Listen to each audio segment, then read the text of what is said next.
Coach Rohde in between weekends here, coming off a bit of a tough weekend. There was definitely some positive signs, but I guess the bottom line is we're on a four-game losing streak right now, and I'm sure you're working on nipping that in the bud right now. Yep, that's the plan. We've gone over a lot of stuff, especially since the game has ended this weekend. Getting a plan of attack to start getting everything addressed so we can get back on that winning side. Good.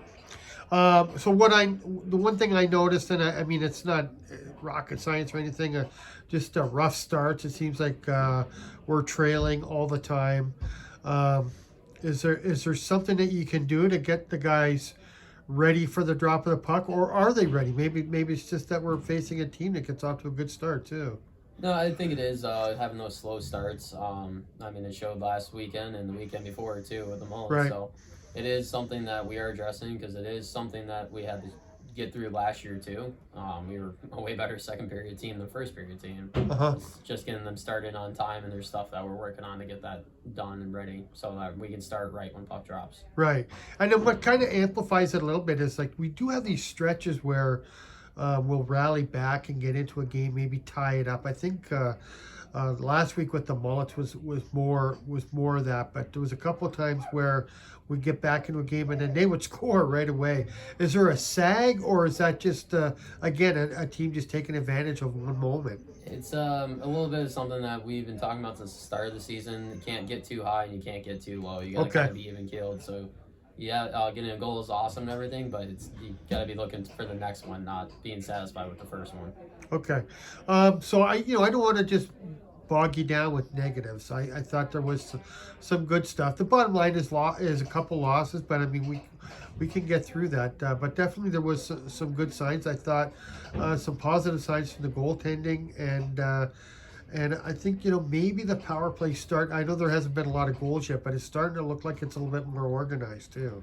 Yeah, there is a lot of things that are going good on top of the stuff that isn't working, but like I said, it's everything's practice till playoff, so every little piece starts adding up, and then you never know when it's going to all click together and how the team's going to be when everything's on top notch. Okay. How do the players sort of get through this, especially, I guess, the younger ones that, maybe aren't used to, like you said, sort of an exhibition type season. But, like, I mean, do they get down, or, like, do you have to kind of let them know, like, it's not the end of the world, or how's that working out? Yeah, it kind of depends on the player from where they've played before. Sometimes guys have been on winning teams and that's it, where they always are winning, and some guys have been on teams that haven't won at all. So Okay. it's kind of getting everyone on the same page on that. It's a lot of like player meetings and team meetings and stuff, and a lot of stuff behind the scenes that no one really ever gets to see. Okay. Coming up now, let's brush that aside. Coming up this weekend, it could be a very tough weekend. Two very different teams, at least in past seasons. You might be able to confirm this. It looks like the Squatch is the same. This is a team that's throwing hail marys every. If it was a football team, they'd be throwing hail marys every pass. They're all offense. I'm sure their defense is good, but this is a team that you cannot stop from putting up a six-pack of goals pretty much every game. Yeah, the Squatch are a very, very good team this year. They got a lot of things on offense and defense and goalies. So, and just like every other team in this division, you can't really take a minute even off of a game. You have to be on it for all 60 minutes to compete for a win. Okay, so do you just stick to your own game plan for them, or do you have to make adjustments for just like a wide open game, I guess? There is some adjustments that you can make, but mainly you want to stick with your own game plan for the what we have with the team. Like you don't want to change anything drastically because what they are good at is something that's going to continue in the game, and with changing a lot, it could get in their heads too when they slow down. Yeah. Okay. All right. And then, if I'm not mistaken, the third game is against Hudson. Am I right? Yes. Okay. So, and this is based on last year. They have a new coach, so things could be drastically different. But they were probably the best defensive team in the entire league last year. They had standout goaltending and really good experienced defense.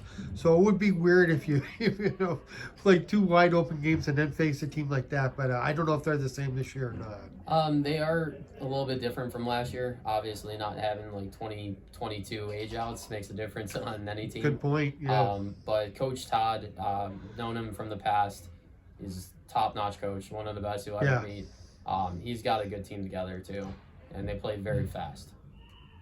Okay, so a very fast game. Mm-hmm. So maybe not quite as defensive, but just a high tempo. Yeah, it's kind of similar to what Hudson was, just a little bit different without having Okay. those 20 age outs. Okay, and then so playing a couple of games against the squad should prepare you for that kind of Yeah, game for sure. I would agree on that. Yeah. All right. So good luck this weekend, and then after that, the first. No, you're back The home. Moose. Yep. Back home for the Moose. So we'll talk about that next week. Thanks, Coach. Sounds good. Thanks, Jimmy.